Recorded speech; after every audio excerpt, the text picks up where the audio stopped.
been having a conversation about trying to confront the nation with the urgency of the environmental crisis we're facing, which is Galamsey.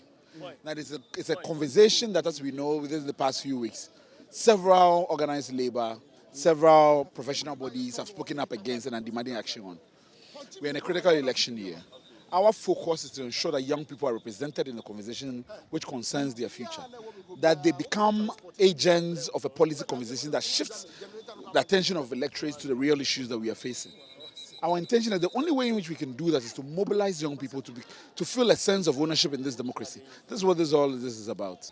Yes, irresponsible minded. Let's be clear that this dichotomy that people want to create between illegal and it is irresponsible minded. There's so many people who have gotten for themselves mosque or licenses for which reason they've given themselves a veneer of legality. We must move beyond that veneer and see the kind of practices people are engaged in.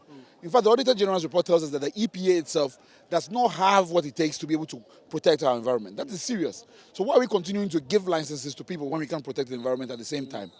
In the same breath, the Minerals Commission tells us that they were unaware of the Forestry Development Master Plan, which in fact says that from 2016, we should not grant any mining licenses in the forest reserves, and that we want to eradicate the practice of mining in forests in 2035. They say they are not aware of it. So there's a disconnect between the way in which we are raping the environment for what we claim in this search for gold. How many more documentaries does Joy News have to do to draw attention to this?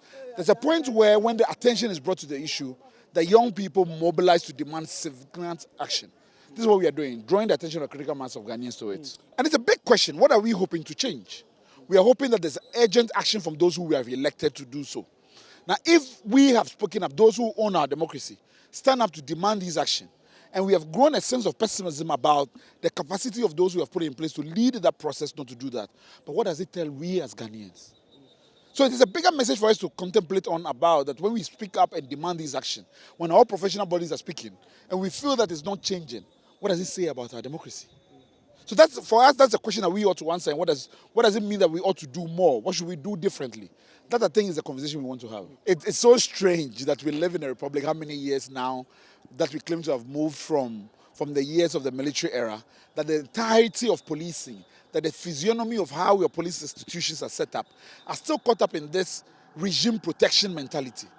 What are we talking? When are we going to have a credible police force that is democratic and understands the value of citizen dissent?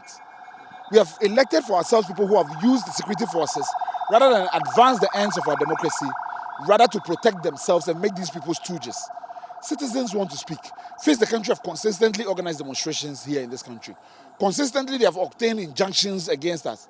The language has always been that we want to create violence. But none of our demonstrations have we engaged in any of that.